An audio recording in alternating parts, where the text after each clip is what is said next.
আগামী ৩১ ডিসেম্বরকে সামনে রেখে ফেসবুকে বেশ আলোচনা সৃষ্টি হয়েছে। বৈষম্য বিরোধী ছাত্র আন্দোলন ও জাতীয় নাগরিক কমিটির সদস্যরা ফেসবুকে ৩১ ডিসেম্বর নিয়ে কিছু একটা হতে যাচ্ছে বলে ইঙ্গিত দিয়েছেন। শনিবার ২৮ ডিসেম্বর সন্ধ্যার পর থেকে সামাজিক যোগাযোগ মাধ্যমে এই ক্যাম্পেইন চালাচ্ছেন তারা। অন্তর্বর্তী সরকারের উপদেষ্টা আসিফ মাহমুদ তার ব্যক্তিগত ফেসবুক থেকে লিখেছেন, ৩১ ডিসেম্বর শহীদ মিনার, ৩৬ জুলাই এসে মিলিত হোক ৩১ ডিসেম্বরে। জাতীয় নাগরিক কমিটির সদস্য সচিব আখতার হোসেন তার ব্যক্তিগত ফেসবুকে লিখেছেন, এ বছরই হবে ৩১ ডিসেম্বর ইনশাআল্লাহ। বৈষম্য বিরোধী ছাত্র আন্দোলনের আহ্বায়ক হাসনাত আব্দুল্লাহ লিখেছেন, comrades, 31 December now or never. তবে জাতীয় নাগরিক কমিটির মুখপাত্র সামান্তা শারমিন বলেন, আগামী ৩১ ডিসেম্বর বিকেল ৩টায় কেন্দ্রীয় শহীদ মিনারে জুলাই প্রোক্লেমেশন হবে, সেখানে ঘোষণা দেওয়া হবে। তবে ওই দিন নতুন রাজনৈতিক দলের আত্মপ্রকাশ ঘটবে কিনা এমন প্রশ্নের জবাবে তিনি জানান, না, এটা জুলাই প্রোক্লেমেশন, এর বেশি তিনি কিছুই বলতে চাননি।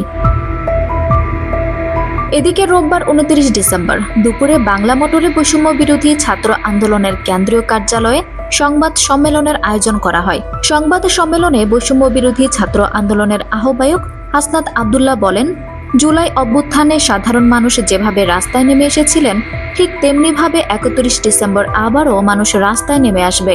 ওই দিন জুলাই বিপ্লবের ঘোষণাপত্র প্রকাশ করা হবে। এই বিপ্লবের ঘোষণাপত্র ৫ আগস্ট হওয়া উচিত ছিল। এটি না হওয়ার কারণে স্বৈরাচারের দোসররা সক্রিয় রয়েছে। অভ্যুত্থানের মাধ্যমে মানুষ ৭২-এর মুজিববাদের সংবিধানের বিপরীতে অবস্থান নিয়েছে। ৭২-এর সংবিধানের বিরুদ্ধে যেভাবে মানুষ রাস্তায় নেমে এসেছিলেন, সেটাকে স্বীকৃতি দিতে জুলাই ঘোষণাপত্র প্রকাশ করা হবে। হাসনাতি আরও বলেন, এটা নির্দিষ্ট কোনো দলের প্রোক্লেমেশন না। আমরা দীর্ঘদিন ধরে প্রতারিত জাতি, আর যেন প্রতারিত না হই এজন্য এই ইশতেহার ঘোষণা করা হবে। আমরা চাই যেখান থেকে এক দফা ঘোষণা দেওয়া হয়েছিল সেখান থেকে মুজিববাদের কবর রচনা করা হবে।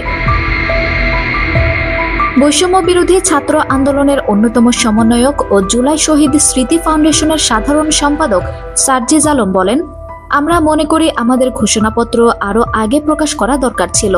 এই ঘোষণাটি সামগ্রিকভাবে সারা বাংলাদেশে লিখিত অবস্থায় থাকবে। পুরাতন সিস্টেমগুলোকে রিজেক্ট করবে, নতুন সিস্টেম তৈরি করবে। আগামীতে মানুষ যখন ভোট দেবে তখন তারা বুঝতে পারবে কোন প্রেক্ষাপটে অভ্যুত্থান হয়েছিল। আমরা বিশ্বাস করি মানুষের মনকে যেভাবে ফ্যাসিস্ট বিরোধী আন্দোলনে সক্রিয় করেছিল, তেমনিভাবে এই ঘোষণাপত্র মানুষের মনে ধারণ করবে। বৈষম্য বিরোধী ছাত্র আন্দোলনের মুখ্য সংগঠক আব্দুল হান্নান মাসুদ বলেন, শহীদ পরিবারের লোকজন ছাড়াও সব রাজনৈতিক দল ও গণ অভ্যুত্থানের পক্ষের সব শ্রেণী পেশার মানুষ ৩১ ডিসেম্বর শহীদ মিনারে জড়ো হবে। নাৎসিবাদী সংগঠন হিসেবে আওয়ামী লীগকে অপ্রাসঙ্গিক ঘোষণা করে নতুন বাংলাদেশ বিনির্মাণে গণমানুষের আকাঙ্ক্ষা ঘোষণা করা হবে। তিনি আরও বলেন, এরই মধ্যে ঘোষণাপত্রের খসড়া বিভিন্ন রাজনৈতিক দলগুলোকে পাঠানো হয়েছে। সবাইকে সঙ্গে নিয়ে ৩১ ডিসেম্বর ঘোষণাপত্র পাঠ করা হবে। আঞ্জুম হক আরবি, আমার সংবাদ।